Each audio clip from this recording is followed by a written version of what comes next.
Good afternoon, and we'll call the hearing to order.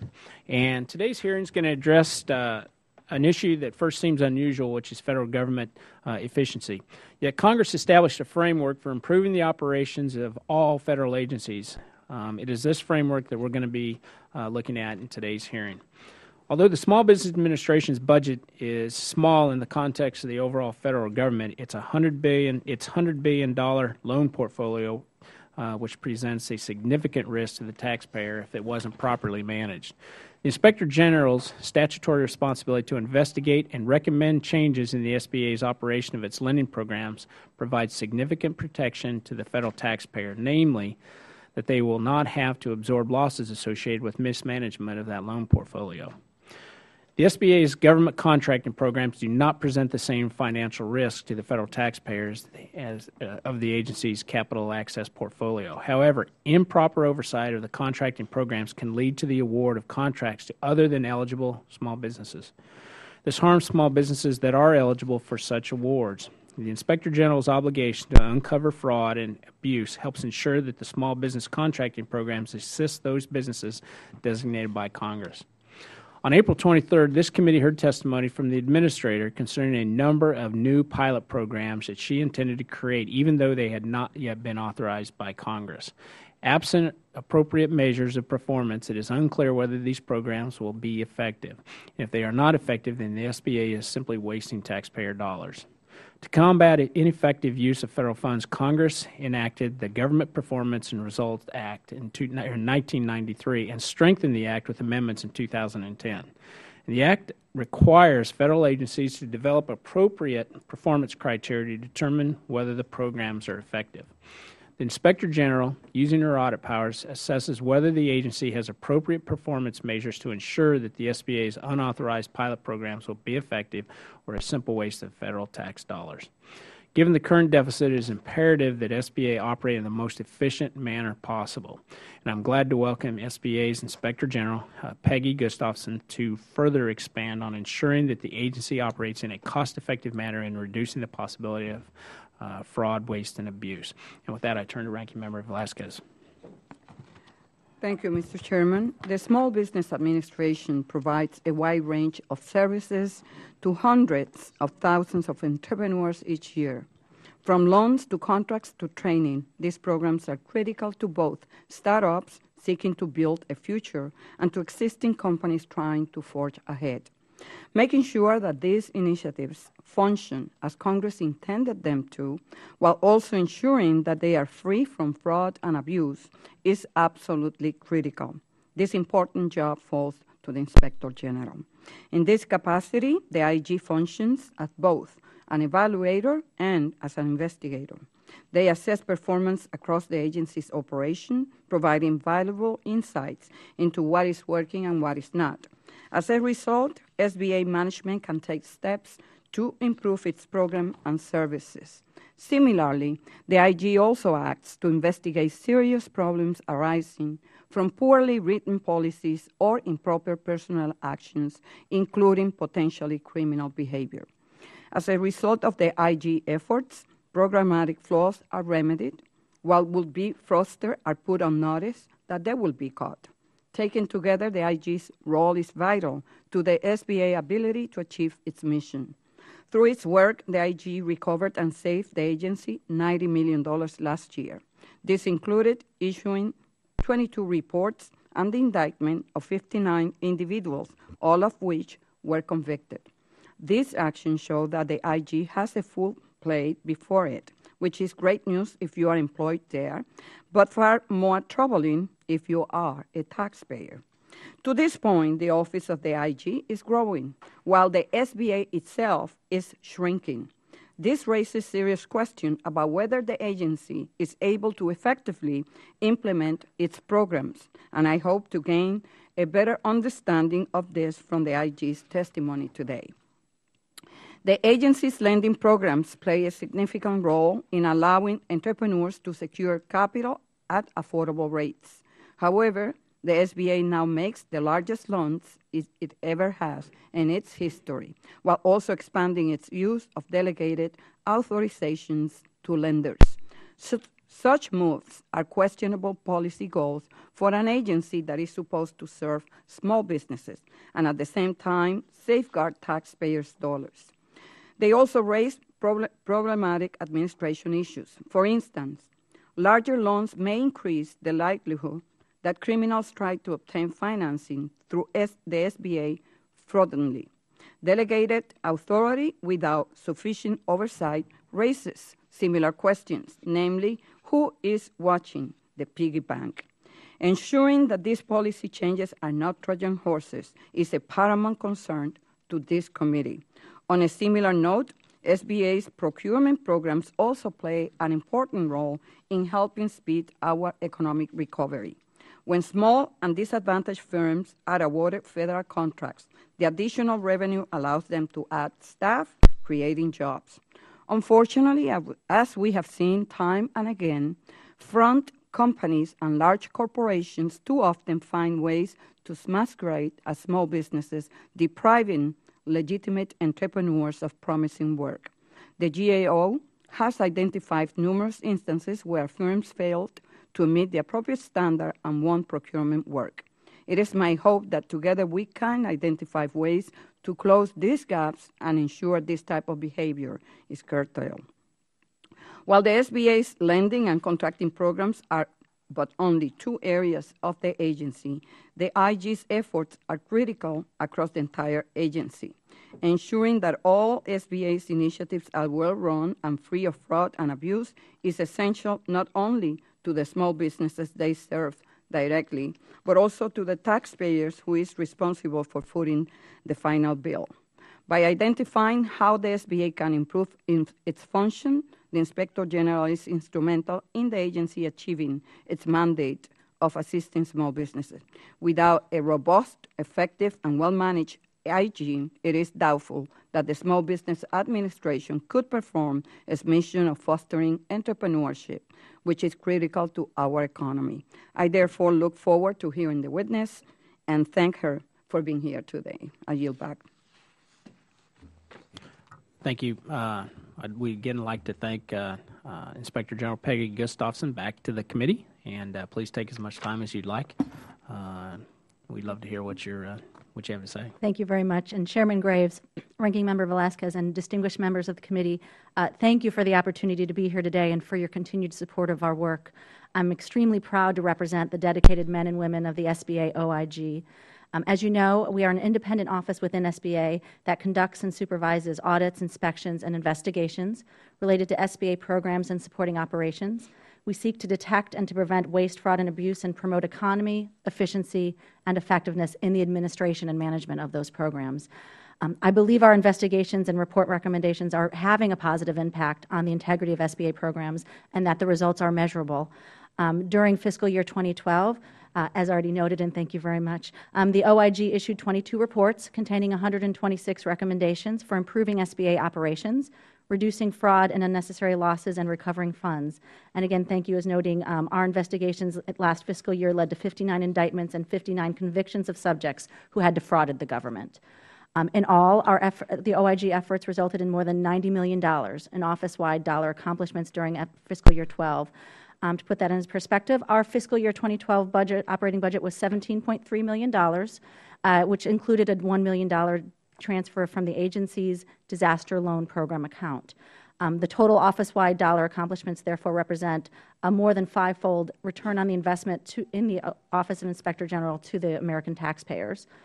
Though these figures are reassuring that our work is focused on areas of high risk within the agency, they do point to the fact that significant improvements are still needed in SBA's planning, implementing, and assessing of programs assisting small businesses across the nation.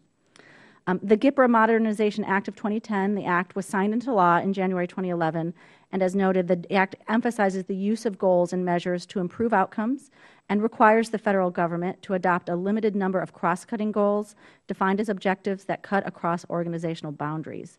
Now, currently, my office does have ongoing work to determine the agency's compliance with GIPRA requirements. But even while that work is ongoing, recently conducted reviews have evidenced a concern relative to accountability and performance management in SBA. Many of our recent reviews, which are highlighted in the written statement that I've asked to be introduced into the record, found SBA programs lacking measurable performance goals. It is vital that accountability and performance metrics be incorporated into each of SBA's programs and activities so that managers can appropriately assess their performance and make any necessary adjustments to achieve efficiency of operations. While SBA's programs are essential to strengthening America's economy, the agency does face a number of challenges in carrying out its mission, including fraudulent schemes affecting all SBA programs, significant losses from defaulted loans, procurement flaws that allow large firms to obtain small business awards, excessive improper payments in some of these programs, and outdated legacy information systems. The agency also faces significant management challenges, which, as you know, we report on every year to the Congress in October. This management challenge report represents our current assessment of agency programs and/or activities that pose significant risks, including those that are particularly vulnerable to fraud, waste, error, mismanagement, or inefficiencies. Overall, in fiscal year 12, the agency made improvements across all of these management challenges, with the exception of one of the recommended actions under Management Challenge 6 and 3 of the recommended actions under Management Challenge 8. Specifically, just to point out Management Challenge 8, which was most concerning to us at the time of that report. This is the challenge on SBA needing to modernize its loan accounting system and migrate it off the mainframe, the large LMAS project. That, in our last Management Challenge report, was downgraded from a rating of orange, which meant limited progress, to a rating of red, which meant no progress. Now, despite the 2 management challenges where there had been a reduction or a lowering of the ratings, the progress made on all the other management challenges in the last report was notable. The effort made by agency staff and leadership throughout fiscal year 12 on the recommended actions demonstrated commitment to improving the agency's programs and operations. With the support of this committee, the OIG will continue to promote economy, efficiency, and effectiveness and work to deter and detect waste, fraud, and abuse in the agency's programs and operations. We certainly anticipate that our ongoing work will be met with a significant return on investment to the taxpayer and result in better SBA. Again, thank you very much for inviting me back. It's been a while since I've been here, so thank you very much, and I look forward to your questions. Absolutely. I'll turn to Ranking Member Velasquez to open up. The sequester has taken effect and has not spared the SBA IG office. Right. In fact, the estimated cut is going to be $800,000. Right. How will this affect your ability to stop fraudulent practices at SBA? It has already affected our ability. As you noted, we took a cut of over $800,000, which, as you know, my office is all people. We are salaries and expenses. We don't have any programs. And so that the net effect of that was basically to take away the salary of, I believe we worked out to 10 people for 7 months that we couldn't sustain. Anticipating that the sequester was going to happen, we have been under a self-imposed hiring freeze. I am not anticipating furloughing employees, but the only way I was able to do that was, as we've lost people, as normally happens, we've not replaced them. Mm-hmm. So we are, by the numbers, lower than we were a year and a half ago. And obviously, I'm auditors and I'm criminal investigators with a little support staff. So the minute that I lose those people, I'm losing some of our ability to do our mission.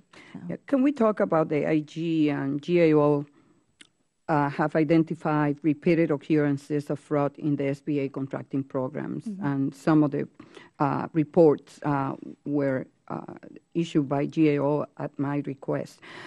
Why does it seem to be a recurring problem with these programs? And if there is one step that the agency could take right now to reduce fraud and abuse, what will that be your recommendation? You're absolutely right. There's always especially in the area of contracting. Yes, there's always a concern about the contracting programs. As you know, the federal government has a goal of 23% of all federal contract dollars are supposed to be going to small business. SBA has several set-aside programs for 8A, Hub Zone programs like that they administer. One of the reasons, of course, that there's always fraud is there's always money. where there's money and there's federal dollars, there's going to be people trying to find a way to get that money even if they don't deserve it. As you noted, each program is, the rules for each program are slightly different. The way that you get into each program is slightly different, but the key really is, and some of the concerns that we've seen is they need to make sure that that the wrong people aren't getting in this program. Pass-throughs, as you noted in your opening statement, are always a problem. Shell companies put up specifically to get a big business, the small business contracting dollars is an issue. Enforcement is the key. Taking their role seriously as far as making sure the wrong people don't get into the program is key. For example, the Hub Zone, they have made some improvements. I will say in the Hub Zone program, that was a series of very hard-hitting reports, and so I know that they've upped their enforcement actions. They have to be very serious, as do the procuring agencies. Everybody has a role in this. And do you believe that the site visits played an important role? The side visits play a crucial role. So absolutely. And on 8A, the annual reviews, it's that can never be left to the wayside because it'll always be there. Thank you. The ELMAS project seems to be the project that never ends, costing taxpayers millions of dollars. Why is this taking so long in your judgment? Well, the LMAS project has been going on a very long time, and I think, for the record, that is a very large IT project that I know my office first noted very strong concerns about the possibility that this project wasn't going to work in 2005 when it was a even bigger project and they were trying to do it all at once. I think the LMAS project is kind of symbolic of a lot of very large government IT projects in that back then not the best planning was happening. There were things, it's been scrapped a couple times and started over. I think, to be fair, the LMS project appears to be on the right track now. One of the things, the agency has scaled it down. They have broken it down into more doable components and are doing it in stages. I think it's unfortunately just an example that I think a lot of agencies have of a big ID project going off the rails and needing to be reset. Do you feel that SBA has the capability to take on another project, IT project of this magnitude? I think the key for SBA, because we are very pleased with the direction that LMS is going. We're very pleased at how they're doing it. I think that the key for SBA is to take those lessons from LMAS, and there are a lot of lessons to have been learned as far as the proper planning, the proper scaling of that project, and what you intend for a project to do. If they take those lessons, I think, and do it in that incremental process, there's no reason for me to think that they couldn't do it. Lessons at what cost? But that's another. The cost is, yes, I understand. In 2010, changes were made to increase the loan sizes of 7A and 504 loans. Are these larger loan sizes making SBA products more attractive to criminals interested in defrauding the government? The increase in loan size was a concern to us when it happened, simply because it just put so much more of taxpayer dollars at risk. I think it is, in fairness, premature to see if this has caused an uptick in fraud. I don't think that I'm prepared to say that has happened. Very often, the lending, even the fraudulent loans, quite frankly, tend to go for a while before they default for numerous reasons. And so, I would not be prepared to say that. But it is something that we have definitely emphasized to the agency, that they need to make sure they're doing all they need to do as far as their oversight of lenders to make sure that doesn't happen. Responding to large-scale disasters like Hurricanes Katrina and Sandy is perhaps the most critical role that SBA plays. In this regard, the IG reported in January that the SBA did not have sufficient research staff and human resources to effectively respond to such massive disasters. Do you believe that this lack of trained staff is the reason that SBA performance in the aftermath of Hurricane Sandy has been below average? I think, first off, I want to take this opportunity to thank the Congress when my office has received additional funding to $5 perform oversight for so that we can perform oversight of Sandy, which I think was absolutely crucial because Sandy, as you know, is the first big test for SBA after Katrina. There certainly have been large disasters between then and now, but nothing along this scale. You are correct that we had some staffing concerns that were a result that resulted in an audit, staffing resources concerns that resulted in the audit in January. We are beginning our work. I think there's a lot, we are just now beginning our work to see if they've learned those lessons from Sandy, to see if there were new challenges. And so I can't say that that's what happened, but it's certainly something that's on our radar. Well, I issue a report that we conducted regarding the decline on loans by SBA small businesses who were impacted by Sandy. And it just, the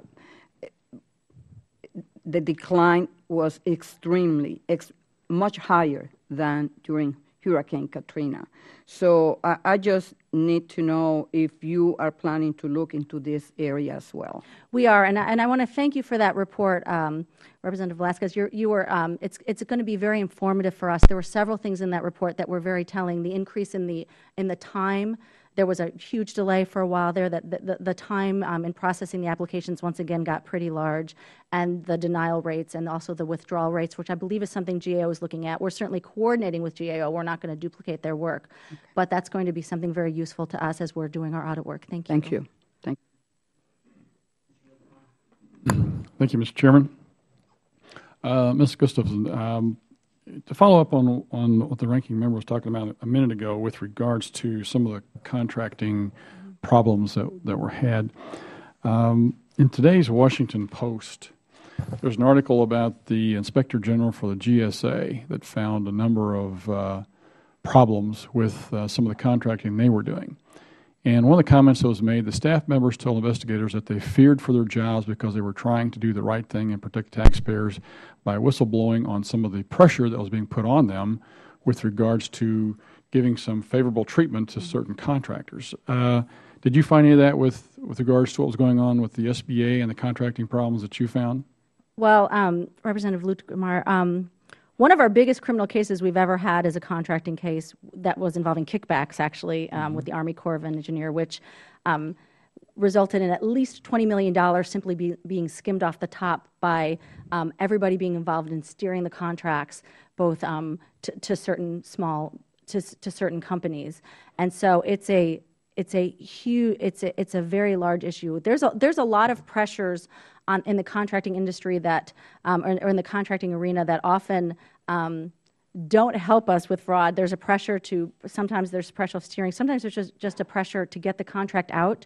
Sometimes we often find, the procuring agency wants their stuff. They want their stuff and they want it now. Very often going small business is faster because you don't go through the whole full and open competition. That's another pressure that happens very often. And so all of those pressures, I think, add to the it being a very lucrative area for somebody to try to get. Okay. So in response to what you found, did you put some recommendations? Did you put out some recommendations, or did they put some recommendations in place that you suggested to try and solve this problem or improve it? Or well, as far as our investigation, they're all going to prison for a very long time. So that's the best that's the best result we could have. We can keep you busy on a few other agencies. Yeah. Well, but I think.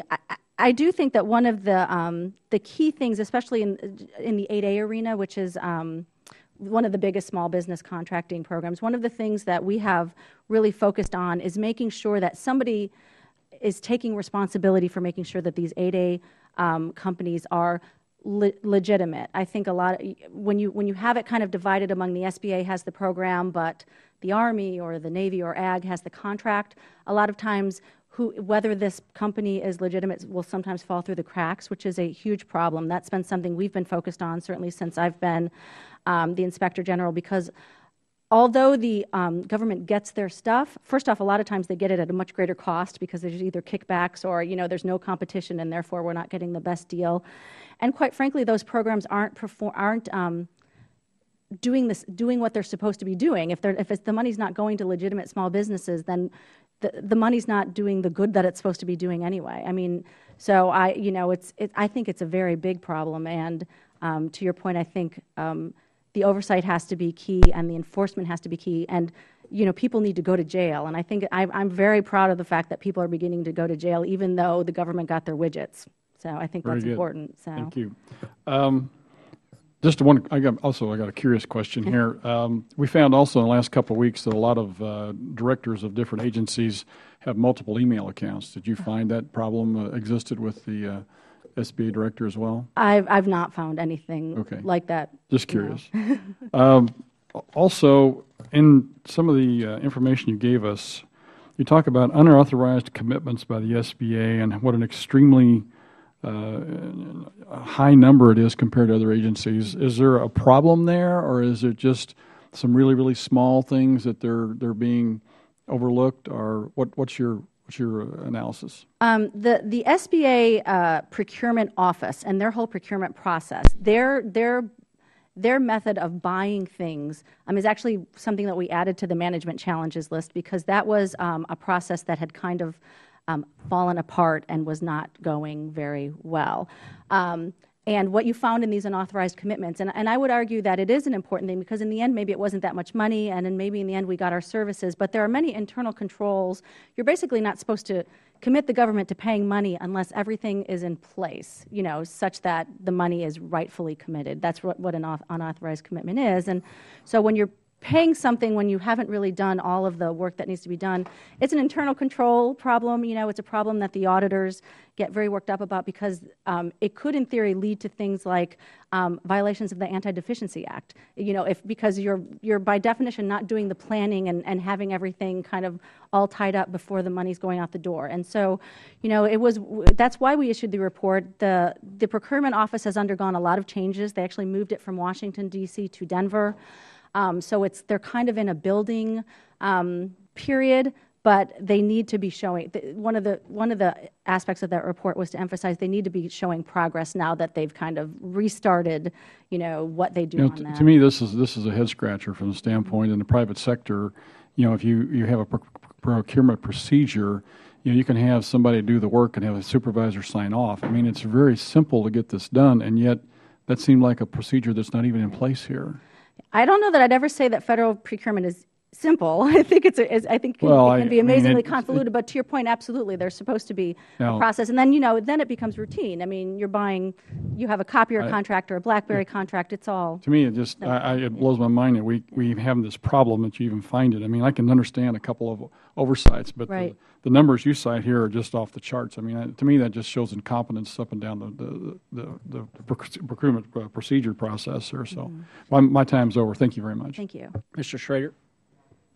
Thank you, Mr. Chairman, and thank you, Ms. Gustafson, for being here.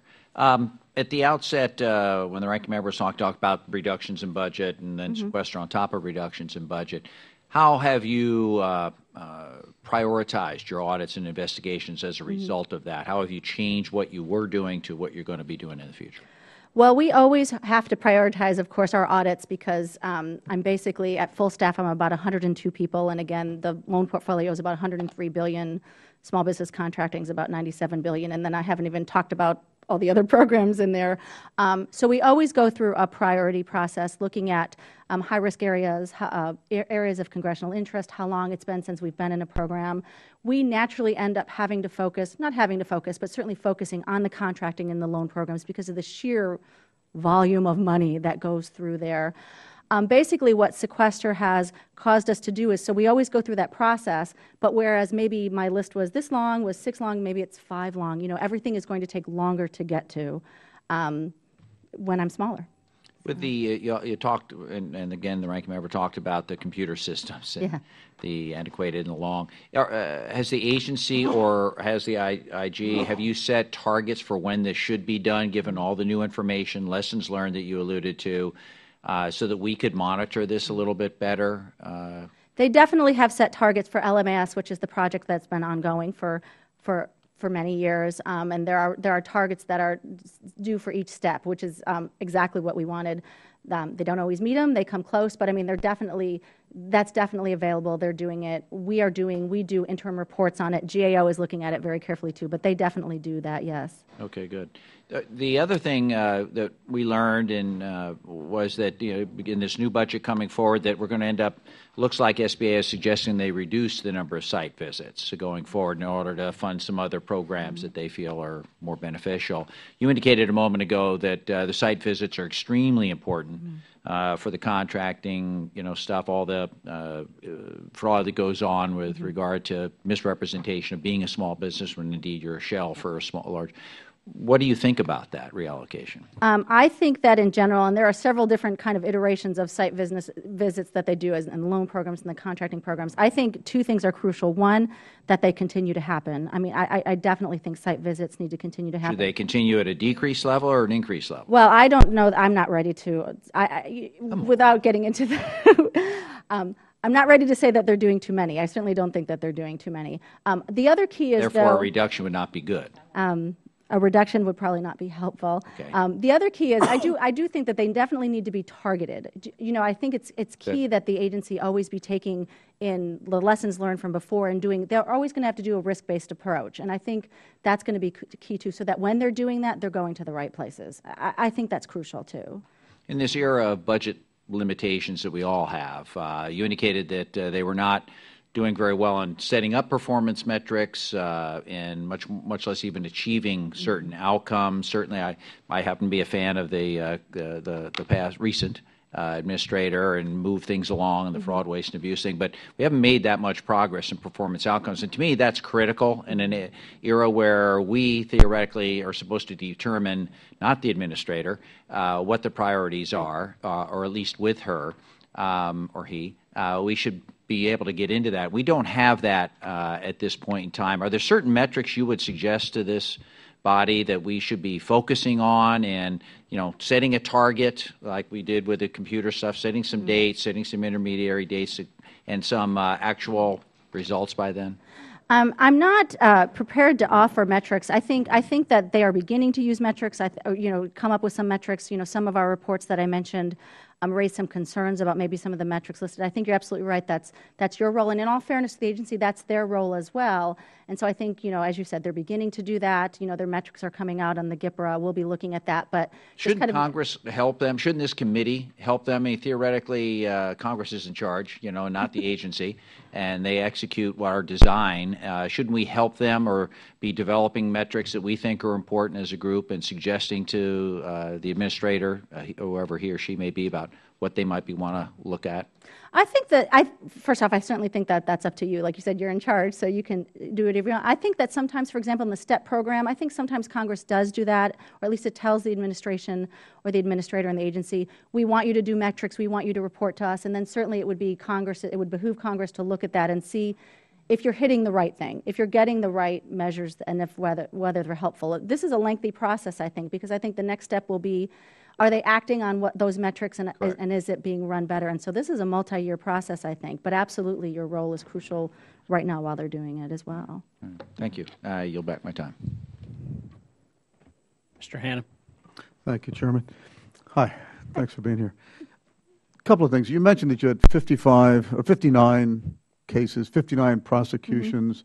Along the notions that Mr. Schrader mentioned and Ms. Velazquez, it's easy for Congress to be penny wise and dollar foolish.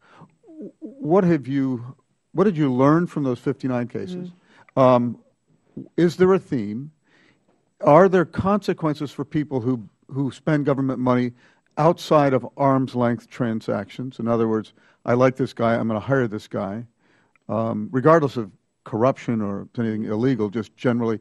Are there consequences? And you talked about the payback for the work that you do, which is interesting because it's an investment. If you want to look at it, I mean, that's the way we should. I think we should look at it. Can you talk generally about a theme along those lines and why it's beneficial to fund your agency more and what we could expect in return, along with the idea of if you have structural consequences, which I don't know that we have now, for individuals who would be sloppy, for lack of a better word. Maybe you can just get me up to speed. So as far as are the results of our investigations, the the investigations that make me happiest are the ones that not only that they go to jail, and I really like when they go to jail because that's a pretty strong message. Of course, I also like when they get hit with a really big fine because sometimes that hurts people more. But there are definitely times when, as a result of some of these investigations, especially some of the very complex ones that we do, there's a lot of very complex schemes out there. The ones that find where there are weaknesses in the system that we can then go to the agency and say, these are things that need to be shored up. Again, some of the contracting fraud cases will show where the weaknesses is. For example, in the Hub Zone program, what is it? What part of the Hub Zone program are they kind of taking advantage of to get into the program when they shouldn't be? Is it the attempt? Is it the residency requirements for the companies or things like that?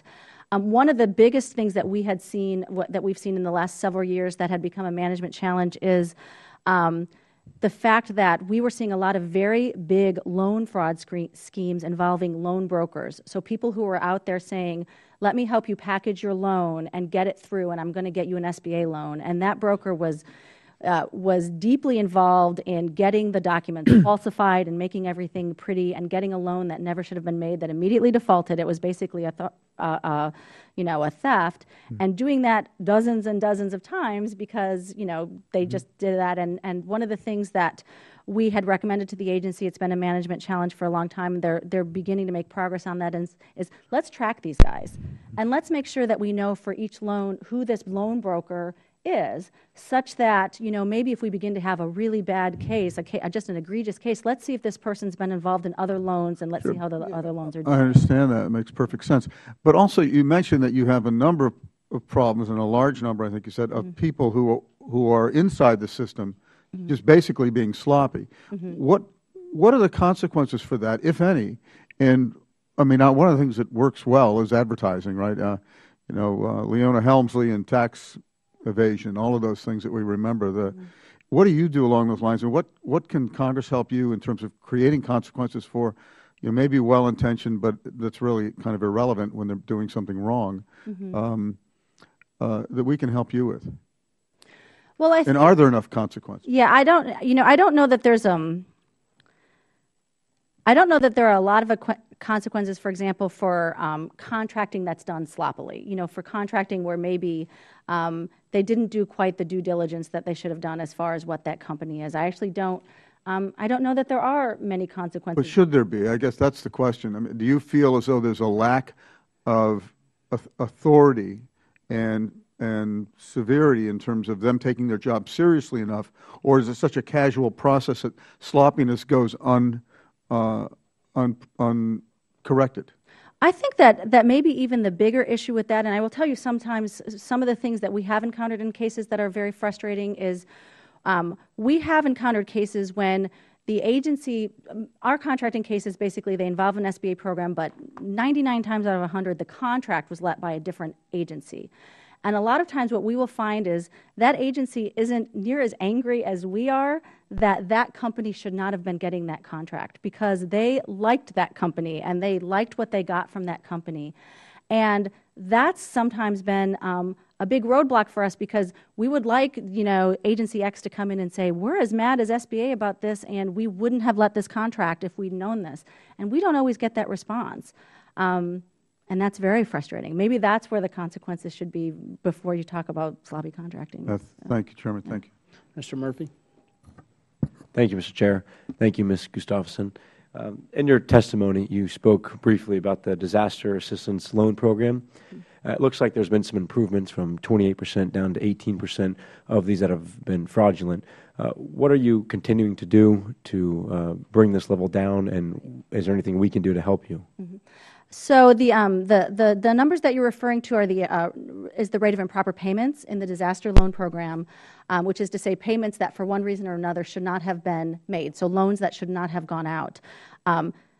In all candor, that's an extremely high number, but given the nature of disaster loans, we're very pleased by the progress that the agency has made because those loans, there's always a pressure kind of to get money out the door, but especially for understandable reasons in the disaster arena. And very often you're dealing with people who've whose records have been washed away or something like that. And so while that's a very high rate, that's a good example actually of where the agency, that part of the management challenge has gone away. They have set their quality assurance process and their improper payment review process in the disaster loan arena is something we're very pleased to see. That 28 to 17%, that happened in the course of a year, I think. So they're going in the right direction. I don't know that anything needs to be done. Again, Sandy is going to be a big test for them because that was a big influx of applications. But I definitely think the agency has done a good job in the improper payments arena, especially in disaster loans. So. Okay, so nothing Right. specific there No. to keep pushing. Right. Next question is on sort of priorities. I guess your 2014 budget submission is around $20.4 million. This is $3.1 million, or about 20% higher than fiscal year 2012. Right. If you were to receive the full funding, what are the priorities there? What would receive more or less funding? Yeah, so that our budget request has been kind of the same request for the last couple of years. We're still hopeful at some point that we get it. But a couple of our priorities for that, one of the things that we are, because we are as small as we are, I think one of the places where I would like us to do more work is to do some work, for example, on early defaulted loans. We have a very good process. Early defaulted loans are very often, or more likely than not, an indicator that something was very wrong, either in the way that loan was made, either through fraud or just very bad underwriting. Very often we see that indicator, but we can't do more with that once we get there. We simply don't have enough. I think that there is a lot to be learned if we were able to spend more time looking at these early defaulted loans. I think we're going to find a fair amount of fraud, which very often the money gets back to the government that way. And I think we may also find some process improvements. That's been something that's very that's always been on our kind of wish list, as is the hotline. One of the things that I did, we have a hotline where this is very often the only place where citizens will call with allegations of waste, fraud, or abuse. That's their contact with my office. When I got there, it was my secretary, basically. That was it. We're up to 2 people. I'm very pleased about that because, again, sometimes that's where we learn about the fraud. And sometimes that's where the people who are directly reaching out to us, that's how they reach out to us. And I want to be sure that we are, again, learning what we need to learn from there and getting those allegations to the right places. So that was something that was also in my budget request. Excuse my ignorance here, but are there any sort of whistleblower programs? We do the whistleblowers would report to the hotline. The IGs have we as the Inspector General have a role under the Whistleblower Protection Act. We certainly have a role when somebody comes with an allegation. We would investigate that allegation. So that's and the hotline plays a big role in that because everything gets funneled through the hotline. But often counsel or investigations will take over an actual investigation of a whistleblower complaint. Okay. And just back to the LMAS, it was brought up a couple of times. What have you done to get it sort of back on track? Well, we have, LMAS has been, again, it's been a series of reports. We don't get it on track, of course, but we've been paying a lot of attention to it. The agency has gotten it back on track. Again, we do interim reports on LMAS. It's always a subject on our management challenges, and so that's kind of a constant discussion with the agency where we kind of have a dedicated how's LMAS going kind of thing. It's not just a function of one report and then we go. That's something that we're always working on. So, okay. Yeah. All right. Thank you. I have a question on these pilot programs, which have come. The administrator has proposed some of these pilot programs in their budget. Do you think that they have enough performance standards to be able to evaluate these at this time, or even what's your thoughts on them implementing those, given the, tight budget situation we're obviously in? In all candor, Chairman Graves, we're aware of the pilot programs, obviously. We're aware of the budget request. I guess I would phrase my answer more in akin to my opening statement. We're worried in general about performance measures because some of the work that we've done in programs already instituted have shown that they need to be strengthened and more thought needs to be put into it.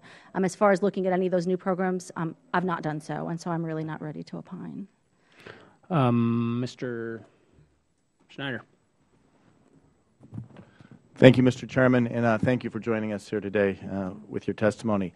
Sorry I had to step out if I am being redundant, but I know we've seen an increase of 7A and 504 loans, which is a good thing, but with the increase, and you touched on it earlier, you mentioned these early default loans.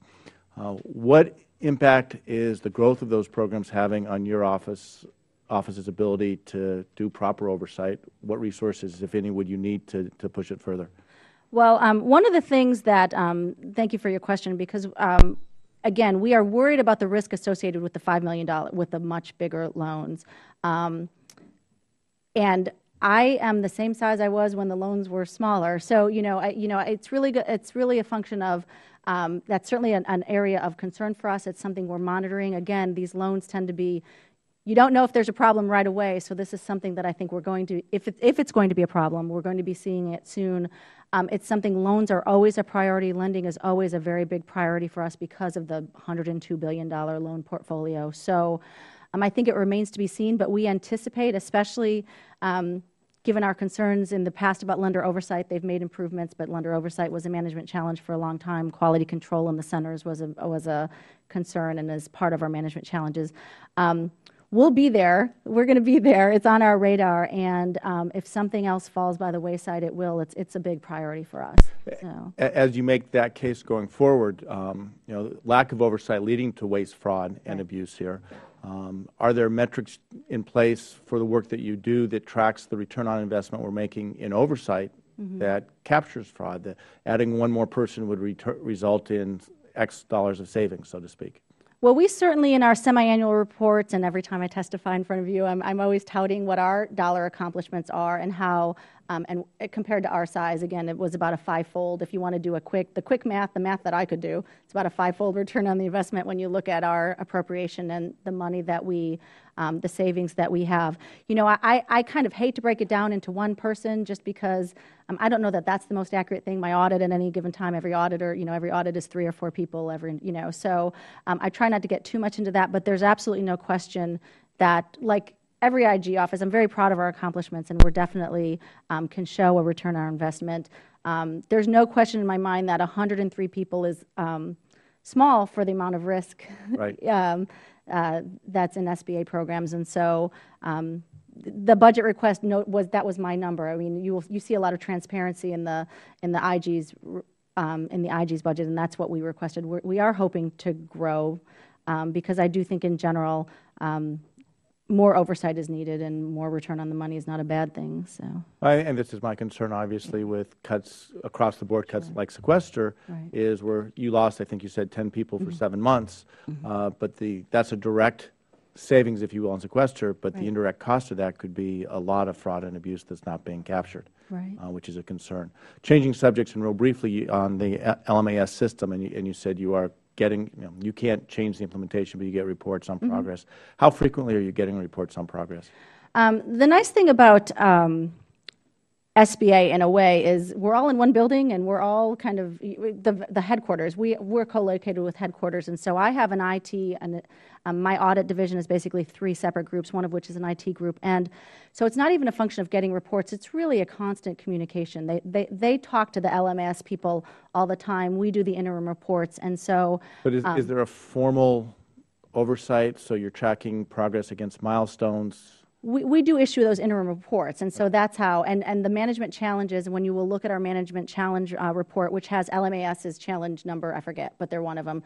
We have very specific things that we're looking at, and we're rating them on, and they get a color grade, and so that's once a year. The interim reports come when we have enough work to show. There are some milestones coming up that I think they're expected to, I think one of their milestones is in September of 2012. They're hoping to migrate almost everything off the mainframe. That's something we'll be looking at. And so we do get the reports, and then we issue them when there's enough to say. We issue them. When we have enough to say, we issue those reports. And they're public and on our website. And great. Yeah. All right. Thank you. Thank you. I appreciate your time here.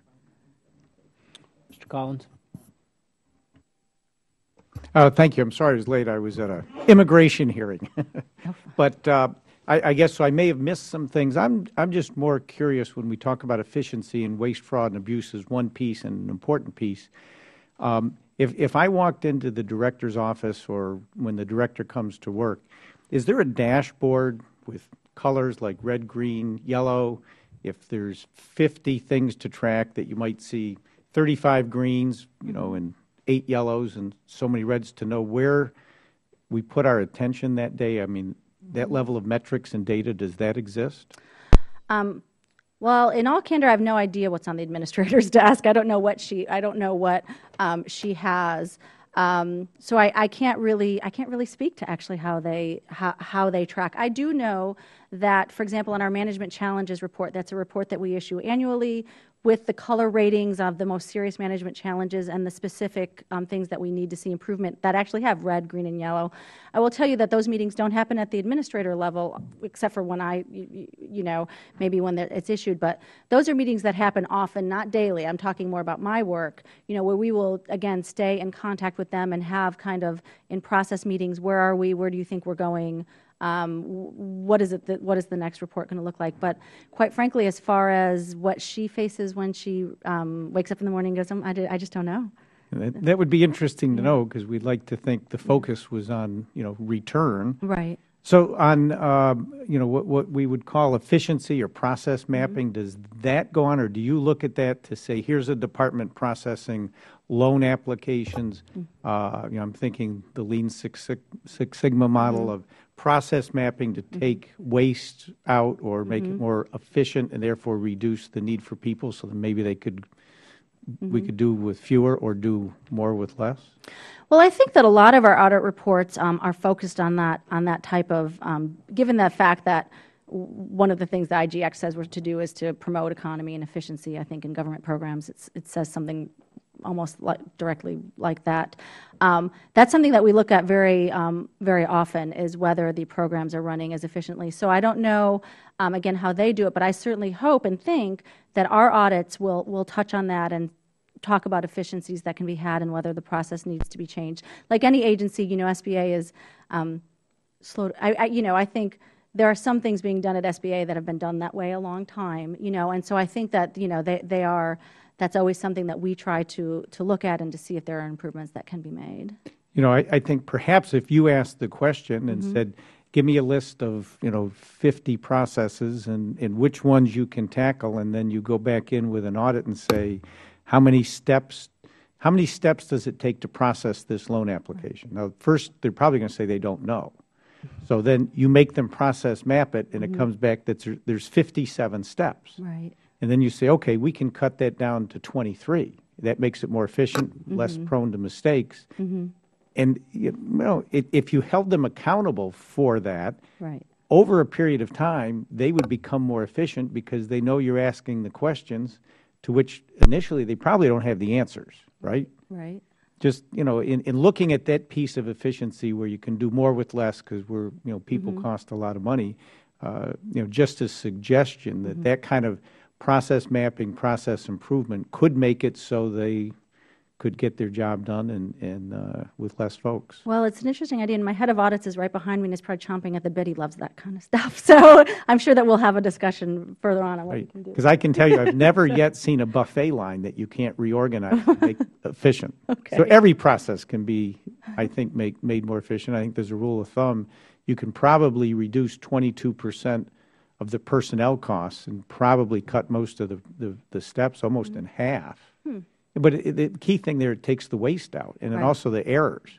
The more time someone touches that piece of paper, the more opportunity is for someone to make a mistake. Right. And sometimes you have to implement technology to get rid of the people side, but technology, if it's done right, is less prone to mistakes. Sure. So just a couple suggestions. Thanks for keeping your eye on our tax dollars, and thank you. Keep up the good work. Thank you.